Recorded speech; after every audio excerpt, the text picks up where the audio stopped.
Praise the Lord. கர்த்தரும் இரட்சகருமாக இயேசு கிறிஸ்துவின் நாமத்தினாலே நான் உங்களுக்கு வாழ்த்துல சொல்லிக் கொள்கிறேன். தேவன் தாமே உங்களை ஆசீர்வதிப்பாராக. இந்த நாளிலே டிவைன் கனெக்ஷன், தெய்வீக இணைப்புகளை பற்றி உங்களோடு பேச வந்திருக்கிறேன். அநேக உறவுகள் உங்களை சுற்றி இருக்கும், அநேக நட்புகள் இருக்கும், இடையிடையில கூட நிறைய பேர் வருவாங்க. ஆனா தேவனுடைய திட்டத்துல சில பேர் உங்களுக்காக இருப்பாங்க. அனாதி தீர்மானத்தின்படி நீங்க உருவாகிறதுக்கு முன்னே உங்க வாழ்க்கையை பற்றி அவர் வைத்த திட்டத்தின்படி உங்களோடு இணைவதற்காக சில நபர்களை, சில நட்புகளை, சில உறவுகளை தேவன் சில மக்களை உங்களுக்காக ஏற்படுத்தி வைத்திருப்பார். எப்போ நீங்க அவங்களோடு இணைகிறீர்களோ அப்பொழுது உங்கள் சுக வாழ்வு தொடங்க ஆரம்பிக்கும், உங்கள் முன்னேற்றம் தொடங்க ஆரம்பிக்கும், உங்களுடைய நல்வாழ்க்கை, பரிசுத்த வாழ்க்கை, ஆவிக்குரிய வாழ்க்கை எல்லாம் கட்டப்பட ஆரம்பிக்கும். ஹல்லேலூயா. ஆனா பாருங்க, நீங்க யாரோட சேரணுமோ அவங்களோட தான் சேர முடியாதபடி பிசாசு பயங்கரமான தந்திரம் பண்ணுவோம். நீங்க ஆரம்பத்தில் அவங்களோட பேச ஆரம்பிக்கும் போது, பழக ஆரம்பிக்கும் போது, உங்களோட அவர்கள் உறவு வைத்துக் கொள்ள ஆரம்பிக்கும் பொழுதே அநேக தடைகள் வரும். பிரிஞ்சு கூட போயிடுவாங்க. தேவன் இணைக்கணும்னு நினைத்த சில மனிதர்கள் பிரிஞ்சு கூட நம்மளை விட்டு போயிடுவாங்க. நிறைய மிஸ் அண்டர்ஸ்டாண்டிங் வரும். யாராவது மனிதர்கள் நடுவே வந்து அவங்களை பிரித்து கூட வைத்திருப்பார்கள். நிறைய தந்திரங்கள், சதிகள் எல்லாமே நடக்கும்.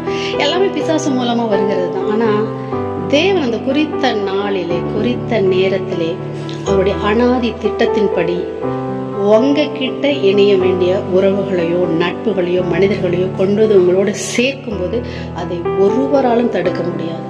அப்ப பாத்தீங்கன்னா தடையே இருக்காது. பாருங்க, அப்படியே தடைகளை உடைத்து போடுகிறவர் முன்னே செல்கிறான்ற மாதிரி அந்த வழியெல்லாம் விசாலமா இருக்கு, கிளீனா இருக்கும்.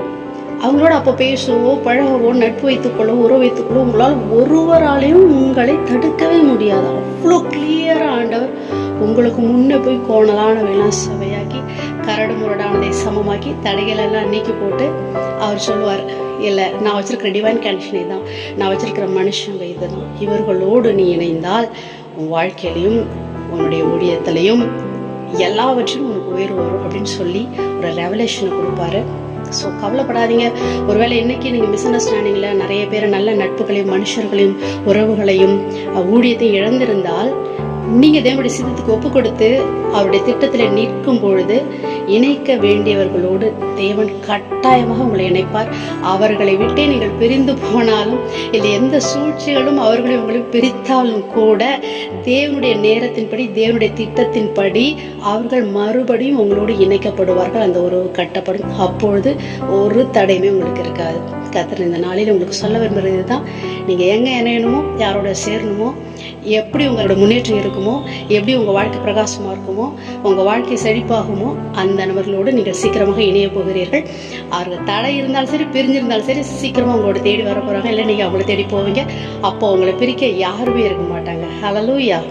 சந்தோஷமா இருப்பீங்க நம்புறேன். இந்த செய்தியை கேட்டு கர்த்தர் இந்த ஓய்வு நாளிலே அநேகருக்கு சொல்ல விரும்புகிற வார்த்தை என்னவென்றால், தேவன் யாரோடு இணைய வேண்டும் என்று உங்களை நினைக்கிறாரோ, எந்த நட்பிலும், எந்த உறவிலும், எந்த ஊழியத்திலும், எந்த சபையிலும், எந்த வழிநடத்துதலும், எந்த போதகரிடமும், எந்த நண்பனிடமும் நீங்கள் இணைய வேண்டும் என்று நினைக்கிறாரோ அவர்களை தேவன் இந்த மாதத்திலே, இந்த 2024 உங்களோடு இணைக்க சித்தமாயிருக்கிறார். ஹல்லேலூயா.